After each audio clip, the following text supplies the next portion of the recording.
The story opens in the middle of a brutal war. The battlefield is buried beneath countless bodies, and the air is thick with blood and smoke. At its center, a lone man coughs up blood after taking a fatal strike. The holy sword of the Order has pierced through his heart. The surrounding soldiers erupt in celebration, convinced that the nightmare haunting the continent has finally come to an end, and calling that person the demon of the continent. The man bleeding on the dirt is Ashaman, the infamous necromancer feared across the entire continent.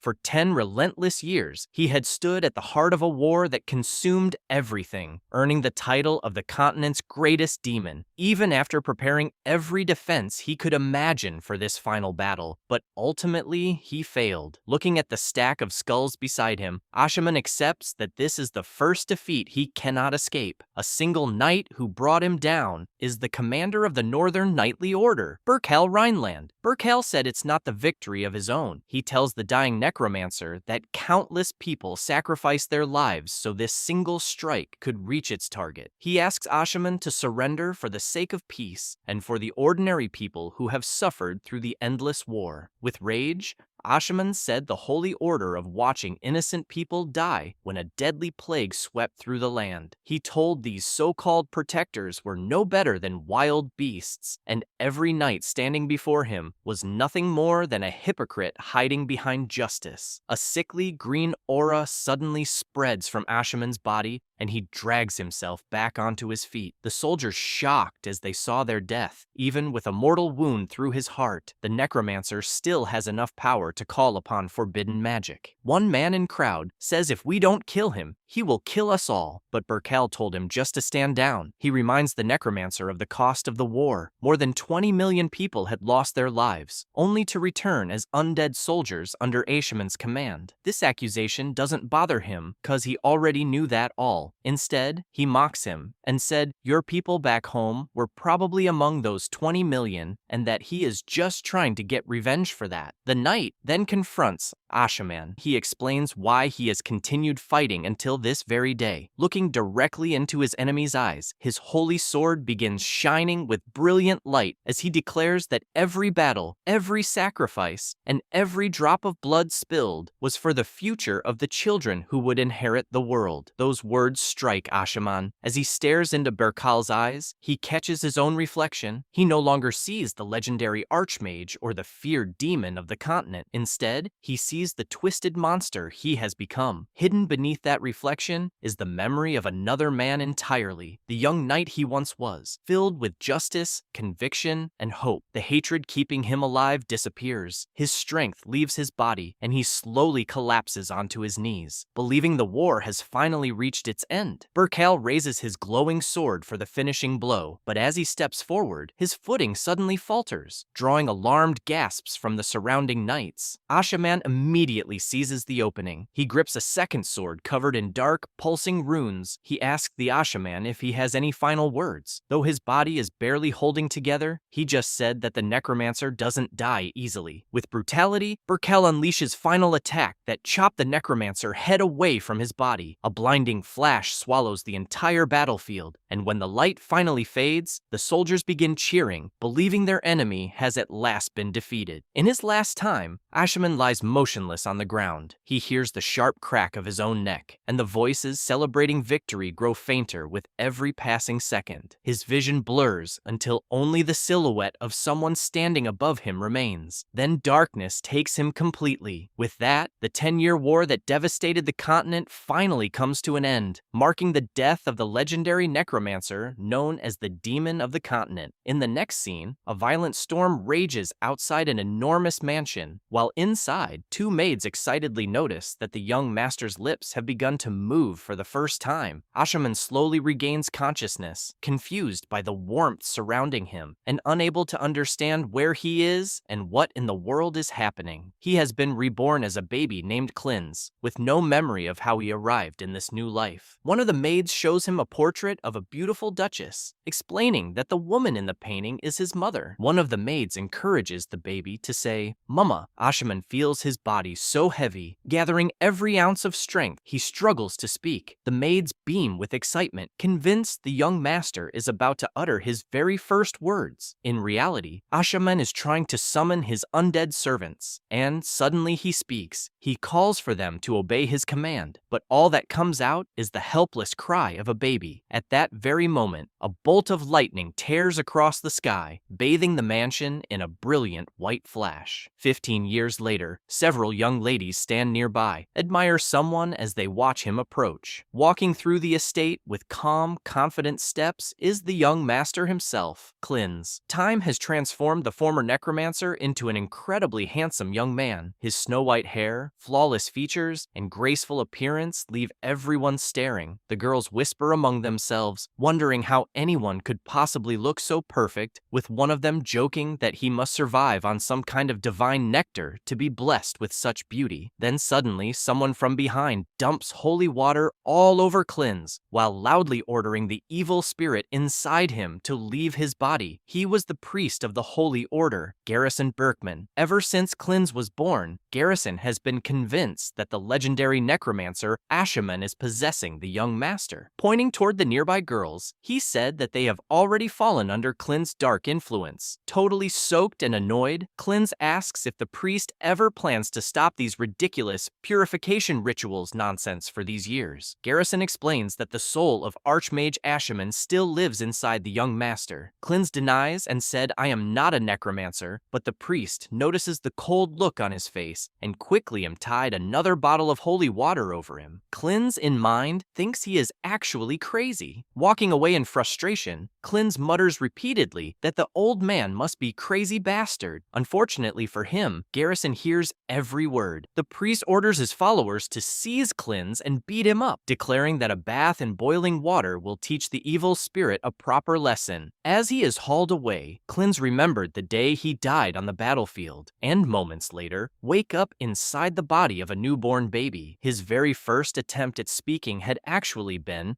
Ashaman's necromantic incantation, and from that moment onward, everyone believed a demon had been reborn and imprisoned him in a monastery as soon as he turned 3. It was during those first days that he met Garrison for the very first time. Even now, Cleanse clearly remembers the towering figure of the priest looking down at him. That meeting marked the beginning of 15 miserable years. He was forced through endless prayer sessions that lasted day and night, thrown into freezing baths mixed with garlic, and even tied to a cross during public purification ceremonies. Every so-called holy ritual became another excuse to torment him. Now, 5 years later, Cleanse sits through his own celebration. His personal maid, Erin, prays, "May he live as the descendant of a hero." But Cleanse has long since grown tired of the constant religious lectures. While losing his patience, he stands up and throws his party hat across the room. Erin looks heartbroken, explaining that the hat was made with great care by herself. Feeling guilty for upsetting her, Cleanse starts walking over to pick it up and apologize. That guilt disappears the moment Erin reveals that Priest Garrison was actually the one who made it. Cleanse stops where he is, his expression instantly changed. Garrison suddenly appears behind him, calling out his name. The priest is deeply touched, believing Cleanse had worn the hat for an entire week without taking it off. With a smile, Cleanse picks up the hat and tears the whole hat into pieces. He declares that he would never wear something so worthless again. Garrison explodes with rage, shouting that Ashaman's evil spirit has now shown its true nature. Between the argument, a voice interrupts them. Dunkel, commander of the Red Chariot Knights, and asks Garrison that if he finished the purification ritual. Dunkel reminds everyone that rumors about Cleanse being Ashaman's reincarnation have existed for more than a decade. He also points out that the Holy Order officially investigated the matter years ago, and concluded there was nothing unusual about the child. Garrison threw Clins away and accepts the commander's judgment without another argument. With frustration, Clins mutters that this crazy bastard ignores everything he says, yet he plays along when the commander Dunkel speaks. At that moment, Clins realizes Garrison is not simply a fanatic blinded by faith. He is someone who understands exactly how to survive within the politics of the Holy Order. As Garrison leaves, he pauses at the doorway and turns back with one reminder. He pokes him and reminding Clins that their next purification ritual is scheduled for Friday. So wash up well and keep your body and mind pure. Watching the priest leave, Clins grits his teeth. Once they are finally alone, he slams his fist into the sofa, unable to contain his frustration any longer. No matter how much he thinks about it, he cannot understand how someone who spent years tormenting a helpless child continues to be praised as a holy man. Aaron walks over with a towel and whispers a question. Is he really no longer the Archmage anymore? Clins denies it and says he never wants to hear that name again for the rest of his life. Deep down, he keeps the truth to himself. Telling anyone who he really is would only make his torture more worsen. Ever since his rebirth, every day has been spent under constant watch because of the rumors surrounding him. At one point, he was even locked away in a monastery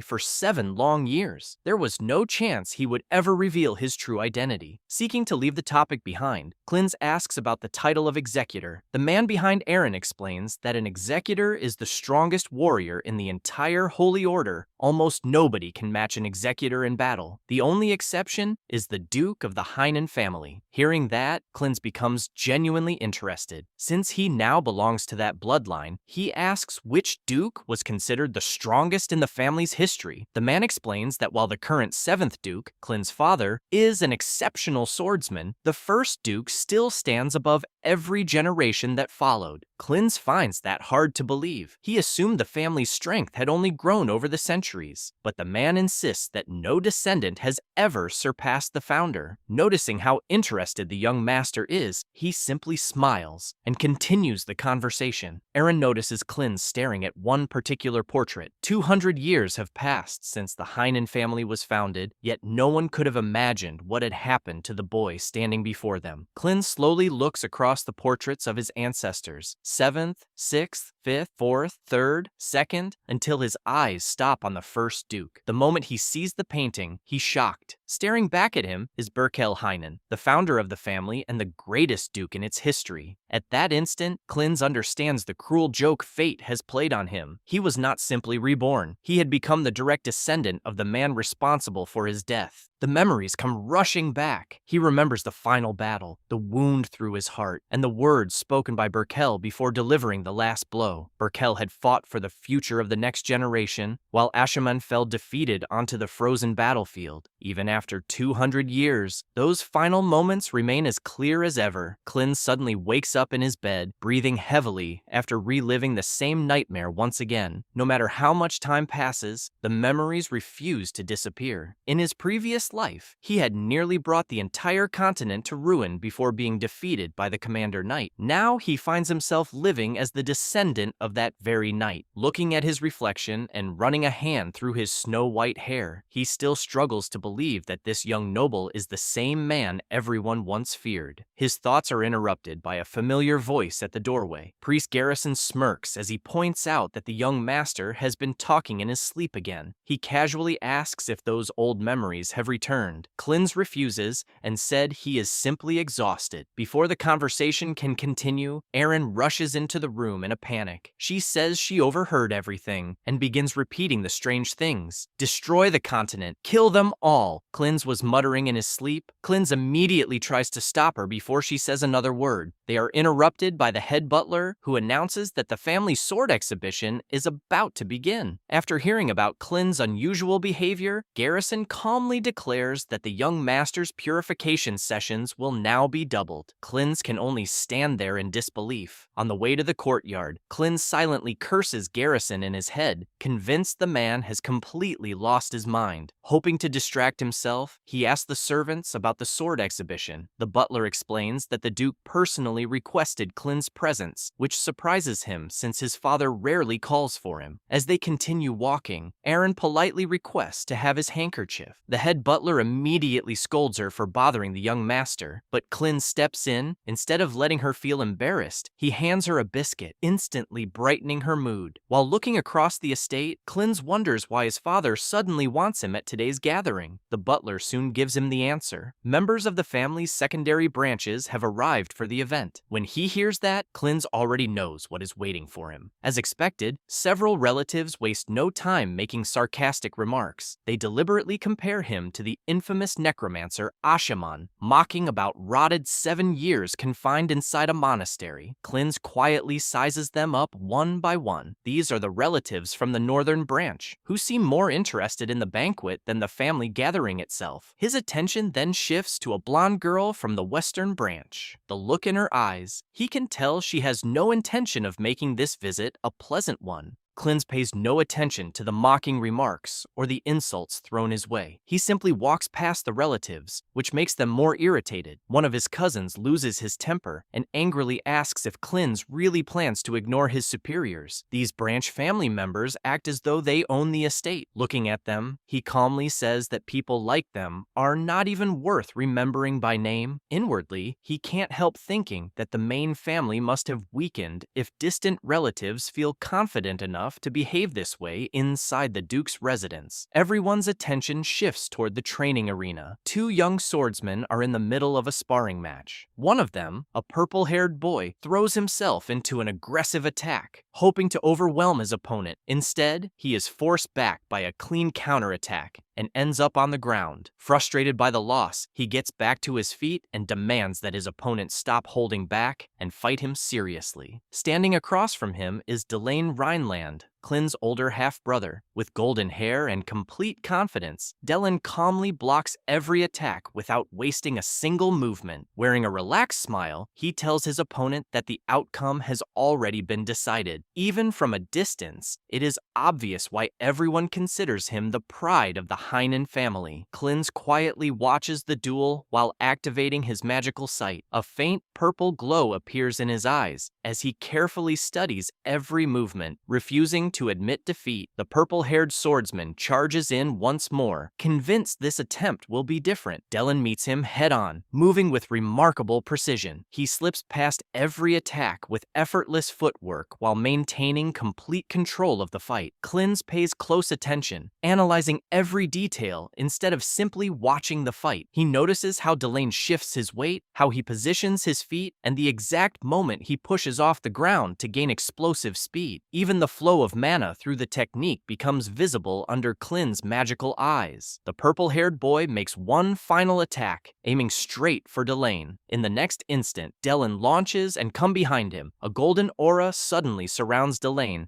as he unleashes the secret meteor sword technique. His strike lands cleanly, ending the match before his opponent has any chance to react. The judge immediately announces Delane as the winner. After the duel, Delane smiles politely and remarks that his opponent would have suffered a serious injury if he had attacked with full force. While the guests praise the impressive display, Clin realizes there was more behind it than simple swordsmanship. The performance was also a message to the branch families, reminding them of the strength still possessed by the main bloodline. Noticing Clin among the spectators, Delane walks over with a friendly smile and jokes that he would have tried even harder if he had known his younger brother was watching. Clin studies him in silence. His swordsmanship is undeniably impressive, and the warm smile on Delane's face feels genuine. At the same time, Clin continues wondering why so many branch families were invited to today's gathering. At the same time, someone from behind praised Delane for his excellent skills. He is the 7th Duke of the Heinen family,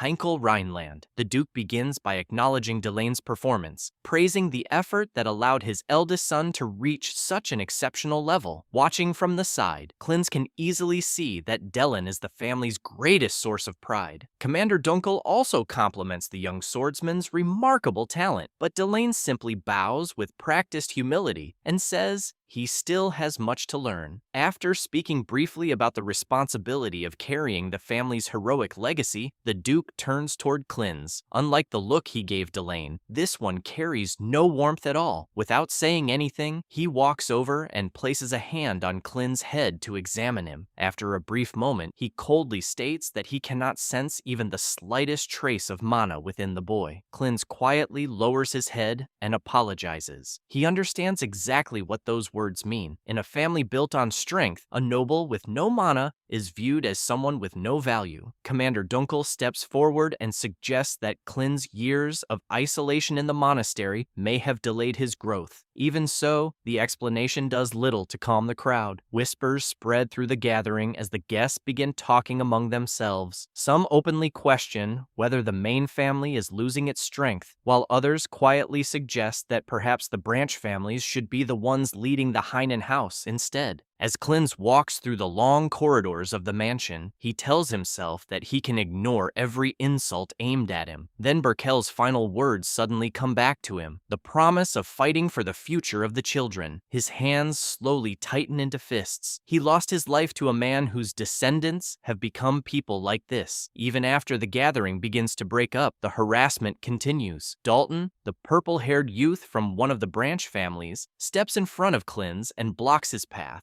Smirking, he mocks the young heir for being unable to use a sword despite belonging to the main bloodline. He continues insulting him, calling him an embarrassment to the Heinen family. Clinz said, "Is going around seducing girls behind the scenes at balls something the families should be proud of?" Dalton raises his fists in anger and asks, how did he know that? Clinz explains him that paying them off would not keep it a secret. He just call him a naive and stupid. Unable to control himself any longer, Dalton charges forward. Before he can throw a punch, Clinz quickly sweeps his legs out from under him. Dalton loses his balance and crashes face first onto the stone floor. Blood trickles from his nose as he stares at him. Clinz simply tells him that if he cannot control his own frustration, he should stop taking it out on other people. Humiliated by the fall, Dalton shouts one final insult, calling Clinz a motherless bastard. The moment those words leave his mouth, Clinz slowly turns around. The look in his eyes changes totally, and for the first time, Dalton feels genuine fear. His body stiffens as a cold sweat runs down his face. Under that silent stare, he cannot bring himself to move another step. Before anything else can happen, Commander Dunkel arrives and immediately orders Dalton to stop causing trouble, making it clear that such behavior will not be tolerated. Dalton grits his teeth but lacks the courage to challenge the commander. As he leaves, he throws one last sarcastic remark, saying Clinz is lucky to have someone protecting him and that he is nothing more than a coward. After watching the boy disappear, Dunkel simply shakes his head at the childish display. As Dalton leaves, Commander Dunkel assures Clinz that everything is under control. After a brief silence, Clinz looks at him and asks a simple question, if he has a spare sword. Later that night, the two make their way into a quiet forest outside the estate. Surrounded by thick mist, Dunkel hands the young master a steel sword before asking why he wanted a weapon so late at night. Clinz gives no answer. Instead, he grips the sword and quietly takes up a stance identical to the one Delane used earlier that day, watching him from behind. Dunkel assumes the young master simply refuses to give up on becoming a swordsman. In the commander's eyes, it is an impossible dream. Without mana, no amount of effort can produce a true knight. Clinz ignores everything around him and begins practicing. Closing his eyes, he recalls every movement from Delane's duel, the footwork, the timing of launch, the trajectory of the blade, and even the flow of mana. Every step of the family's technique replay perfectly in his mind. One swing follows another as he recreates the movements. As his body settles into the rhythm, a faint purple aura begins gathering around the blade, while the sword traces the exact path of Delane's technique. Feeling the sudden change in the air, Commander Dunkel immediately turns around. The sight before him leaves him frozen. The boy everyone believed had no talent is releasing an overwhelming amount of power. Before Dunkel can even react, a massive wave of purple energy bursts forward and races toward a huge boulder standing in the distance. Just before the technique is completed, a sharp pain shoots through Clin's eye, disrupting the flow of mana. The purple aura instantly collapses and disappears into the night. Even so, the attack has already reached its target. The enormous boulder is sliced cleanly in half. Commander Dunkel stands there without saying a word, staring at the split boulder. He struggles to understand what he has just witnessed. The next morning, Klins finds himself with his head submerged inside a bucket of water, while Priest Garrison calmly keeps track of the time. After pulling him back up, the priest casually remarks that the young master can now hold his breath for well over a minute. Aaron says, "Master is basically a fish." Klins, in frustration, asks why he keeps making him do such strange training. Dunkel only laughs before joking about Klins' aquarium training. Priest admits that he sensed an ominous energy coming from Klins' room the previous night, while Klins asks that he is being put through that torture because of a hunch. At the same time, Commander Dunkel arrives carrying a sealed letter. He explains that it was sent by Dalton. For a moment, Klins has to think about who that is before remembering the troublesome branch family member from the previous day. According to Dunkel, Dalton wishes to apologize and has invited him to a hunting competition. Klins almost laughs. After remembering Dalton's failed attempt to attack him, he has little reason to believe the invitation is sincere and thought that clearly he is looking some excuse to lure him out. By seeing the letter, it is clear that the hunting event is the perfect opportunity to lure him away from the safety of the estate. It looks far less like an apology and far more like a trap. When Dunkel asks whether he intends to accept, Klins calmly says yes. There is no reason to refuse. After yesterday's training, he now understands something important about his own ability. By carefully observing Delane's movements, he discovered that he can perfectly reproduce a technique after seeing it only once. That alone gives him confidence. Garrison prepares a carriage for the trip and insists on accompanying Klins himself. He asks what the young master is planning this time, but Klins simply reminds him about the strange power they witnessed the night before. Garrison admits that he got a bad feeling this time. As the carriage heads toward the hunting grounds, the road becomes rough and uneven. Every bump makes the ride worse for Erin, who soon turns pale from motion sickness. Eventually, she slumps against Garrison, barely able to sit upright. Sighing, the priest reminds her that he warned her not to come before handing her a pillow so she can rest. Looking out the window, Klins quietly comments that anyone unfamiliar with the western forest roads usually struggles with the journey. Garrison mistakes the remark as concern for Aaron, but Klins immediately points out that the pillow is for Aaron's comfort, not the priest's. The rest of the journey passes quietly. As Klins watches the endless forest outside, old memories begin returning. 200 years ago, this land looked totally different. The forests were buried beneath snow, and the battlefield was filled with the dead. Now the same land is covered with healthy trees and full of life. Looking at the peaceful scenery, Klins reluctantly admits that Berkeld truly succeeded in creating the future he once spoke about. His thoughts end when Dunkel opens the carriage door and announces their arrival at the Conwell estate. Stepping outside, Klins looks up at the enormous mansion. Even compared to the Duke's residence, this estate is remarkably luxurious. He quietly wonders why so much wealth would be spent on what is supposed to be nothing more than a mere children's hunting competition. Before he can look around any further, Dalton calls out to him from across the courtyard. Surrounded by several hunting dogs, Dalton walks over with his usual mocking attitude and asks what Klins is staring at. He proudly claims that the mansion was built using wealth taken from the Heinen family before laughing at his own joke. Klins pays more attention to the hunting dogs than Dalton's insults. The animals are unusually thin, and several of them growl while saliva drips from their mouths. Sensing something odd, Klins asks when the competition is actually going to begin. Dalton simply tells him that the competition is started and suddenly releases the hungry dogs into the forest. He explains that bait has already been scattered throughout the mountain to attract wild animals. According to Dalton, a starving hunting dog can track prey far better than any human. As the dogs disappear into the woods, he calmly raises his bow and prepares for the attack. One of the starving hunting dogs charges toward the bait. The moment it reaches its target, Dalton calmly releases an arrow, killing the animal for nothing more than his own amusement. As the wounded dog cries out in pain, Dalton watches with a satisfied smile, treating the entire scene like entertainment. Erin can no longer stay silent. Upset by what she has just witnessed, she steps forward to confront him. Looking down at the young maid, Dalton mocks her for always following Klins around and asks what use of brat someone like her could possibly have. Before Dalton Dalton can pull her any closer, another hand locks firmly around his wrist. Clint's grip is so strong that Dalton immediately winces. Looking him straight in the eye, Clint calmly warns him to let go of Aaron before he breaks his arm. With frustration, Dalton told, "Don't be so tough." Unable to gain the upper hand, Dalton quickly jumps onto his horse and challenges Clint to follow him deeper into the hunting grounds. Without hesitation, Clint mounts his own horse. Before leaving, he tells Commander Dunkel to stay behind and protect Aaron. Dunkel, however, stops him for a moment, but suddenly Clint shows him a special magic scroll tucked into his belt. He explains that the scroll can be activated simply by tearing it apart, allowing him to receive the signal even without using mana. If anything goes wrong, he will come immediately. He told Dunkel that this priest is too suspicious that he followed Clint all the way here, and if he suddenly disappears, consider it a sign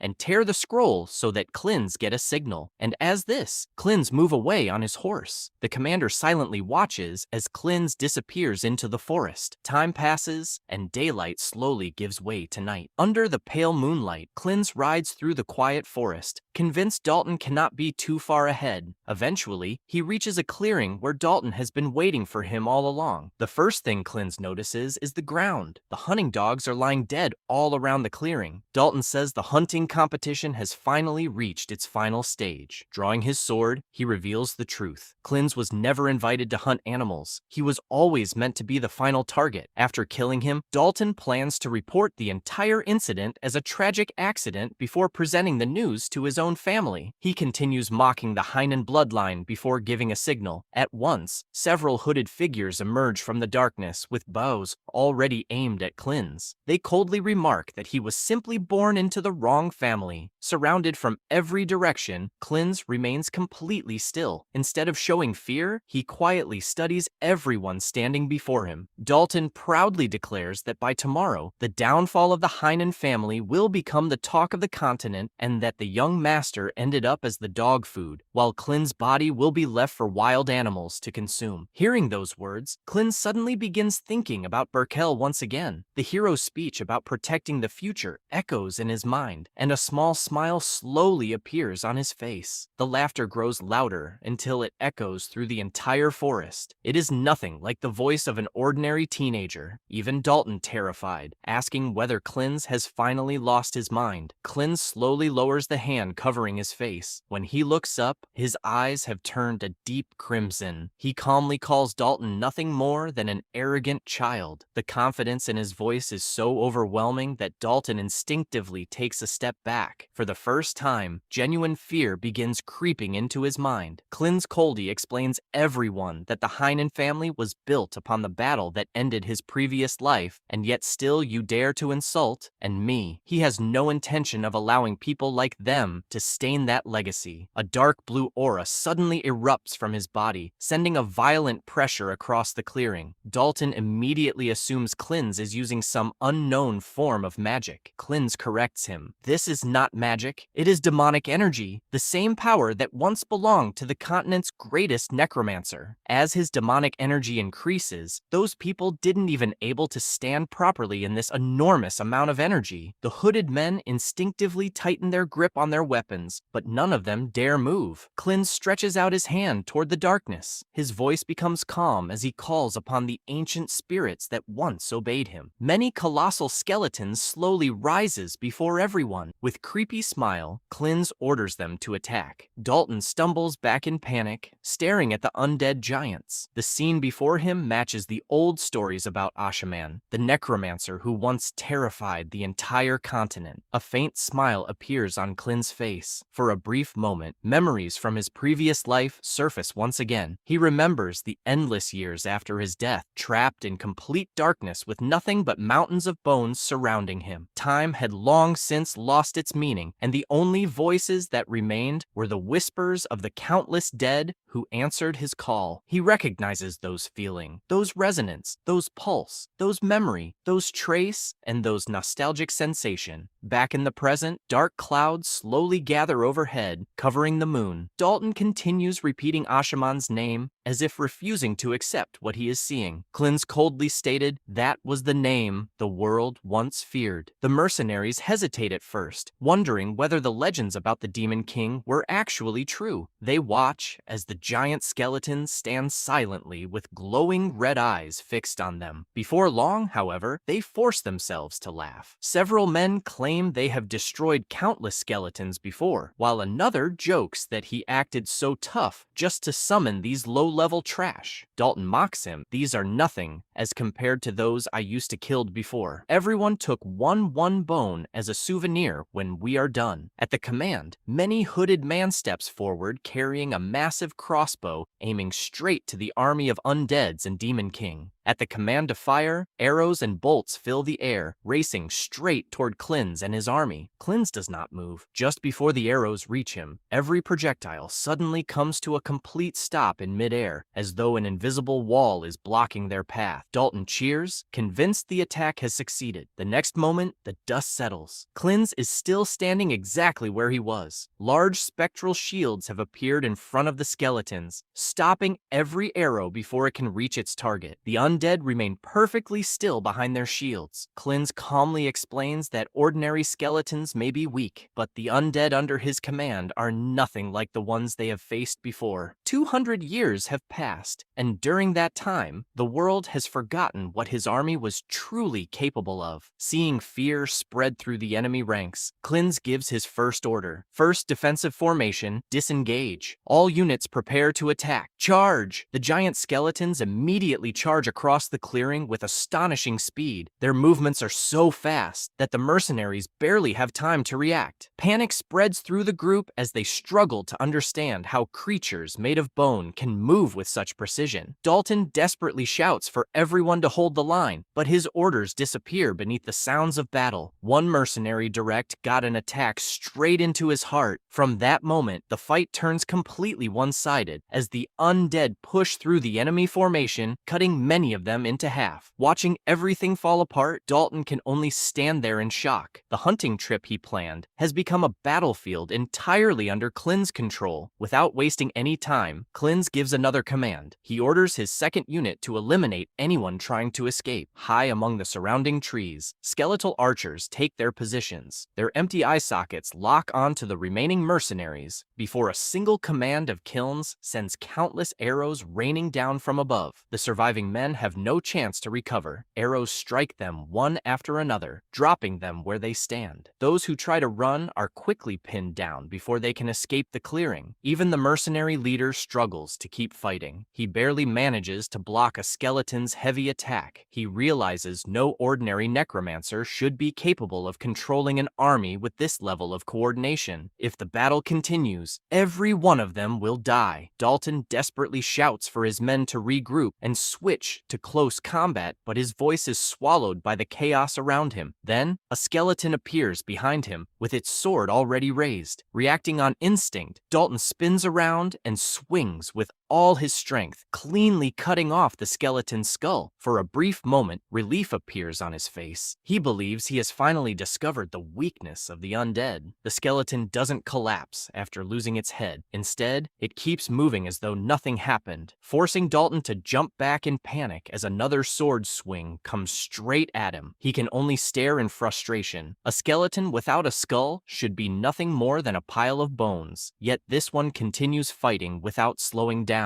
Klins quietly reminds him that he already warned him these weren't ordinary undead. As Dalton watches in horror, the skeleton calmly bends down, picks up its own skull, places it back on its neck, and resumes its stance. Klins explains that this resilience was one of the greatest strengths of his army. Undead born from demonic energy don't stop fighting after a single fatal blow, and that was one of the reasons his forces once swept across the continent. Looking around at the terrified mercenaries, he adds that, with his current body, he can only maintain 11 elite summons at once before asking if they still have any intention of continuing this fight. The confidence they had only moments ago is gone by seeing the undead army with the Demon King. Far from the battlefield, Priest Garrison and Aaron wait beside the fountain at the Duke's estate, totally unaware of what is happening in the forest. By seeing Aaron that happy, Priest asks, "What's the reason?" Seem very fond of the young master. Aaron happily talks about Clyn's, saying he has always treated her kindly and so gentle, shared his biscuits with her, and never looked down on anyone despite everything he has endured. Garrison smiles as he listens, realizing just how much she admires the young master. The peaceful conversation stands in complete contrast to the battle taking place elsewhere, where another mercenary falls beneath an undead warrior. One by one, Dalton's men are wiped out until only he remains. Exhausted and desperate, he throws everything he has at the skeletons, but every damaged bone repairs itself immediately. It doesn't take long for him to understand the real problem. Defeating the undead is pointless. If he wants to survive, he has to kill the one controlling them. With that thought, Dalton charges straight at Clyn's, shouting that everything will end once the summoner dies. He raises his sword above his head and puts every bit of strength he has left into a single attack. Clyn's doesn't move even a little bit. His eyes glow with a faint purple light as his magical sight follows every movement of Dalton's body. At the same time, the memory of Delane's duel returns with perfect clarity. Every step, every shift in balance, and every swing of the meteor sword technique replays inside his mind. Dalton notices the familiar stance and immediately recognizes it as the Heinen family's secret art, but by then, it is already too late. Clyn swings first. The two blades meet for only an instant before Dalton's sword snaps cleanly in half and almost kills Dalton at that point. Looking down at him, Clyn quietly says that this is only the beginning of his punishment. After a brief silence, Clyn admits Dalton was correct about one thing. If a summoner dies, the creatures under his command disappear as well. Even Ashaman was never able to completely overcome that weakness. The difference now is that he no longer relies on necromancy alone. The bloodline of the Heinen family has given him something he never possessed in his previous life. By combining the swordsmanship of the man who defeated him with the knowledge he carried as the greatest necromancer, he has become far more dangerous than he ever was before. Dalton tries to speak, but his body refuses to respond, and with that, he falls apart totally on the ground. Clyn lifts his eyes toward the night sky and quietly tells the memory of Berkel to wait a little longer because he intends to rebuild the Heinen family with his own hands. In the next instant, Dalton opens his eyes, only to find the battlefield gone. He is surrounded by complete darkness, and when he struggles to move, the heavy iron chains wrapped around his body refuse to let him escape. Panic sets in as he realizes he is strapped to a heavy chair covered in rusted chains and sharp spikes. Before he can make sense of anything, a figure slowly steps out of the darkness. It is Clyn's, though the atmosphere around him feels completely different. He calmly explains that this place exists beyond death, a realm shaped by Ashaman's own will. Dalton understands the truth. He isn't dreaming, he is dead. Clyn reminds him of the countless hunting games he enjoyed, starving dogs, treating living creatures like toys, and killing them for his own amusement. Every cruel act Dalton laughed at is now waiting for him here. Dalton desperately demands to be released, but Clyn ignores him. He explains that the body sitting in the chair is only a vessel. His real body died the moment Clyn's sword struck him. Whether Dalton believes in souls or not no longer matters. The time has come for him to face the consequences of everything he has done. As Dalton struggles against the chains, ghostly hunting dogs begin appearing one after another from the darkness behind Clyn's. Their growls echo through the empty space until the entire chamber is filled with the voices of the animals Dalton once abused. Clyn tells him to listen carefully because these are the lives he threw away without a second thought. The spectral hounds rush forward together, tearing into Dalton's soul instead of his body. His screams echo endlessly through the darkness, but nobody comes to save him. Clyn watches without sympathy and tells him to remember this pain because he created it with his own actions. Back in the real world, Dalton's corpse lies motionless on the forest floor, while fresh wounds slowly appear across his body, reflecting the punishment taking place inside his soul. soul. With the fight finally over, Klins puts away his sword and looks toward the skeletons standing silently behind him. They answered his call after remaining bound for 200 years, and he quietly thanks them for fighting beside him once again. As a reward, he gave them freedom from their endless duty and releases the spell. A soft emerald light spreads across the clearing as every skeleton dissolves into particles of mana before disappearing into the night. Watching them fade away, Klins can't help wondering why he himself was given another chance at life when he believed his own story had already ended. His thoughts are interrupted when a hooded stranger steps out from the trees. The man admits he never expected someone so young to command necromancy at such a level. Klins in mind thought he saw everything and asks who he is, but the stranger simply smiles and says, "Names aren't important." A green aura gathers in his hand as he casts his own spell, claiming Klins wouldn't understand his objective even if he explained it. Moments later, the bodies of the fallen mercenaries begin rising from the ground. Their empty eyes glow green as they become puppets under the stranger's control. He casually remarks that Dalton was useless, but the remaining corpses can still serve a purpose. Meanwhile, back at the Corwell estate, Commander Dunkel waits with Aaron, but something doesn't feel right. Nearly 3 hours have passed, and the emergency scroll continues to trouble him. His instincts tell him something has gone wrong, so he decides to ride out immediately. Before he can leave, 2 Corwell guards step in front of him and politely insist that abandoning his post would create unnecessary problems. The moment Dunkel notices the Corwell crest on their uniforms, everything becomes clear. This hunting trip was planned from the beginning. He warns the guards not to stand in his way again, and the pressure from his killing intent makes both men hesitate. Turning to Aaron, he tells her to stay inside the manor with Priest Garrison until he returns. One of the guards quietly informs him that the priest left some time ago. Hearing that, Dunkel immediately remembers Klins' earlier warning. Without wasting another second, he jumps onto his horse, tears open the emergency scroll, and races toward the forest as fast as he can. Deep inside the woods, Klins remains where he is, facing the mysterious necromancer's undead forces. Sweat runs down his face as he realizes the previous battle has nearly exhausted all of his demonic energy. In his current condition, he can't summon another undead soldier even if he wants to. Sensing the opportunity, the hooded necromancer orders his zombies to attack. The undead rush toward Klins from every direction, convinced the battle is already over. Instead of panicking, Klins makes fist. He tells the man that copying necromancy is one thing, but understanding it is something else entirely. Before the zombies can reach him, the magic scroll in his hand suddenly bursts with brilliant holy light. The undead scream as the light burns through their bodies, forcing them back. Klins gave simply evil smile. Seeing this scene, even that unknown necromancer shocked, and suddenly, a golden light begins spreading across the ground. A figure slowly steps out from the center of the light and threw everyone away from Klins in air. It was the priest, Priest Garrison, who had accompanied Klins on the trip, the one who tortured him till date. Raising his hand, he calls upon holy power to purify the undead, and the zombies crumble into ash instantly. With cold expression, he tells Klins that leave rest is now in my hands. The necromancer stares at him and demands to know who he really is. The priest introduces himself as one of the exarchs of the Holy Order, one of only 3 warriors chosen to carry out the Pope's will. They alone are trusted with the sacred weapons left behind by Saint Galagund, and each exarch possesses enough strength to stand against an entire fortress. Garrison Birkman.